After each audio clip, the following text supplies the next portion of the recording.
英伦大叔访谈系列节目教育篇顶级私校招生。英国知名移民律师刘鹏为您带来解读英国顶级私校的系列节目，如何让您的孩子成功考入世界顶级私校？我们为您详细解读顶级私校的入学要求，从本质了解招生官的考核思路，为您的孩子规划人生的起点。敬请关注英伦大叔公众号，精彩节目持续更新。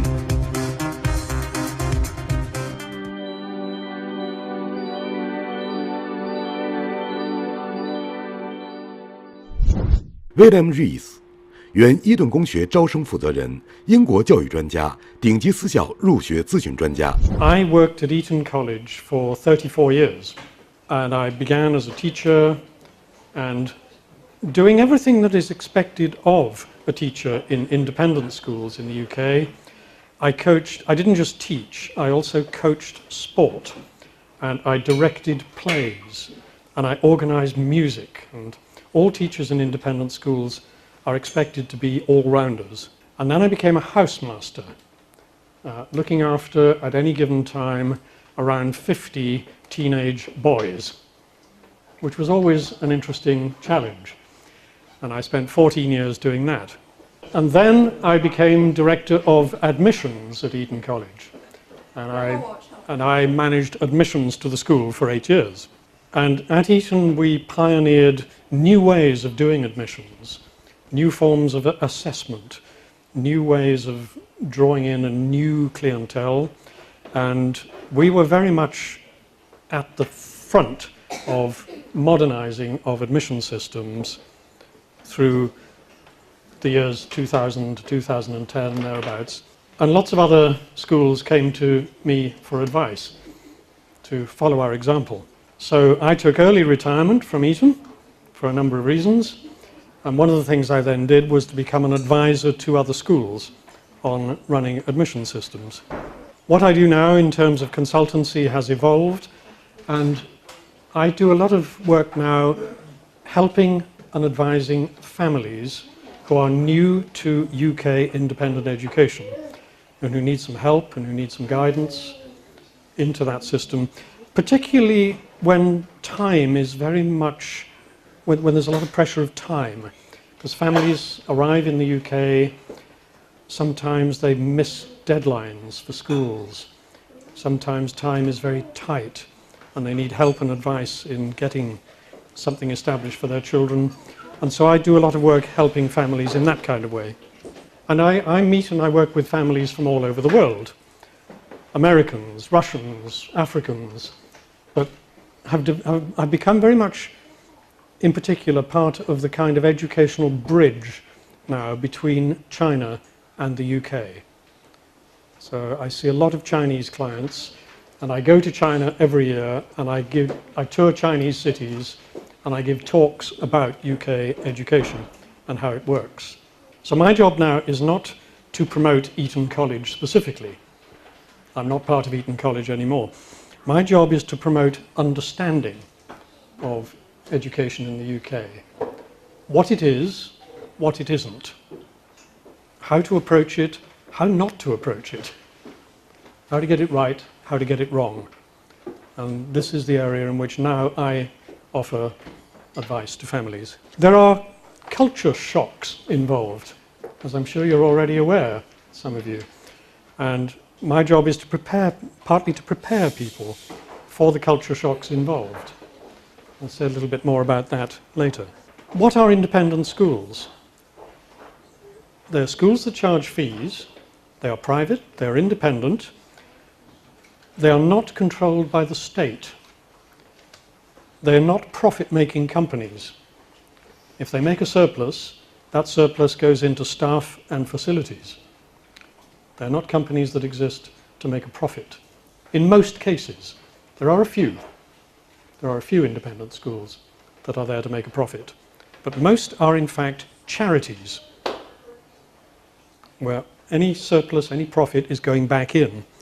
And ideally, any surplus is going back in partly in the form of financial support for families who need financial support. So if you buy into the British independent school way of doing things, what you're buying into is an all-round education. You are not simply putting your child on a track to an academic outcome. It's much more complex, it's much more broad, it's much more subtle than that. So British independent schools are building skills in their students which you cannot measure by examinations.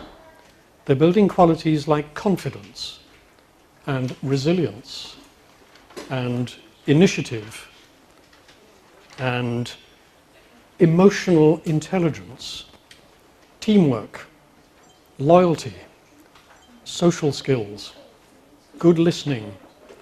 All of these things are part of a British independent school education. And a British independent school has a strong sense of community. It's a kind of living organism, a community where people depend on each other, where students are encouraged to take responsibility, to help those who need help. And within that structure, there is a lot of help from professional adults for students who maybe find it difficult to develop confidence and resilience and responsibility. So it's a very complete existence. An independent school is like a big family, a big organism. And within that, the teachers respond to the development of every individual student as an individual, recognizing that every individual student will develop in their own way, at their own speed. And the teachers will respond to that and help to nurture them to grow according to what is needed for that particular personality. So there's a lot of attention to the individual personality of the student. So the relationship between the teacher and the student is a creative and flexible relationship. It isn't just the teacher delivering knowledge to the student who receives it.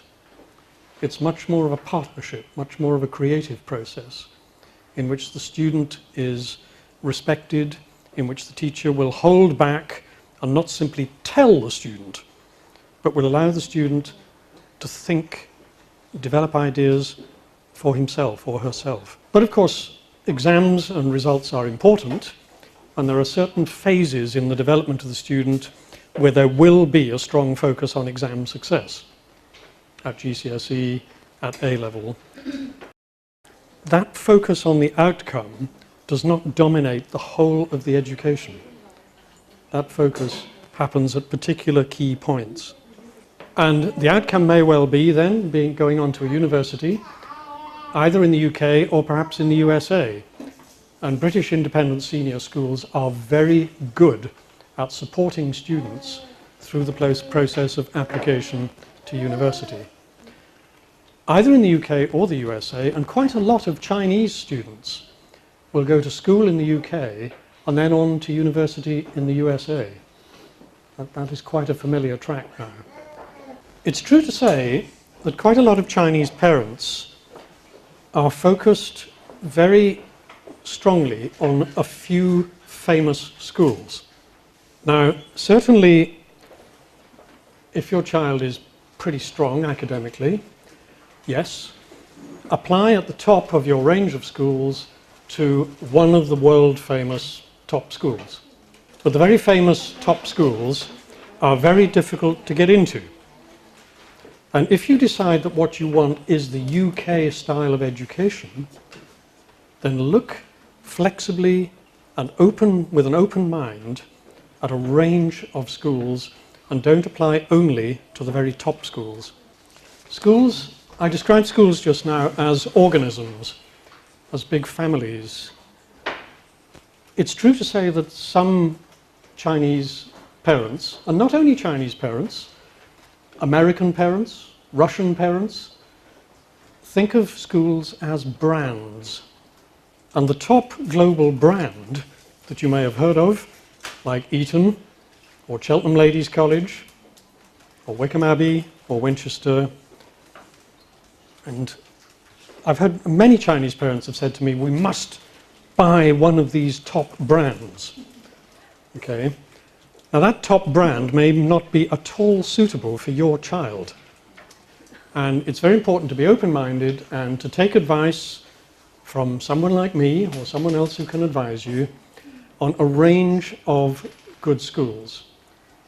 Maybe not schools at the very peak of, the top of the table, but schools which would be the right kind of school for your child. The child must be at the center of this, not, this is a challenging thing to say to you, but I need to say it. What's important here is the child, the right school for the child, not the parents' aspirations to buy the top global brand. That may not be a comfortable thing for you to hear, but I need to say it. I'm often asked, what are UK schools looking for in candidates from overseas, from China and elsewhere? Schools will assume that most Chinese candidates will be good at maths and probably IT. But what they're looking for is something more, something that makes the candidate interesting beyond maths and IT. So interest in other subjects, interest in artistic subjects, in the humanities like history and geography, interest in literature. The child who is interested, for example, in poetry. They're looking for children who are interested in music, in drama, and a whole range of other activities. So British schools are not motivated only by results, by examination performance. British schools are interested in the whole child. So a problem arises. There's a culture shock here. And in quite a lot of Chinese families, there has been too much focus on academic work, on maths particularly, and on children being tutored for long hours beyond their school time, and on children not having enough space to develop other aspects of their personalities. And this is a problem. On this bridge from China to the UK, all Chinese families need to be aware of this problem and deal with it. So when a Chinese child turns up for assessment, if that child can't talk about anything else but maths, and if that child has had no experience of music and sport and all kinds of creative cultural activities, that child cannot compete against British children who've been through that kind of curriculum already at preparatory schools. And they're also looking for students from China and other parts of the world who are going to integrate socially and not simply stay with the group of other Chinese children in that school. If the child is not going to integrate and become part of the whole pattern of activity in the school, then there's not really much point in coming to the UK school if the child is going to be very narrowly focused. What schools like Eton and similar establishments know, and we know this from many, many years of experience, is that the best academic results come from the children who are stimulated in their whole personality, not just driven hard on an academic track. So in a British independent school, especially a boarding school, there will be so much opportunity in sport, music, theatre, art, design, debating, journalism, army cadets, adventure training, community service, all kinds of clubs and activities. And no child can do it all. But the child who isn't prepared to do at least some of it, it's not going to work. So these are vital things to understand as you approach UK independent schools.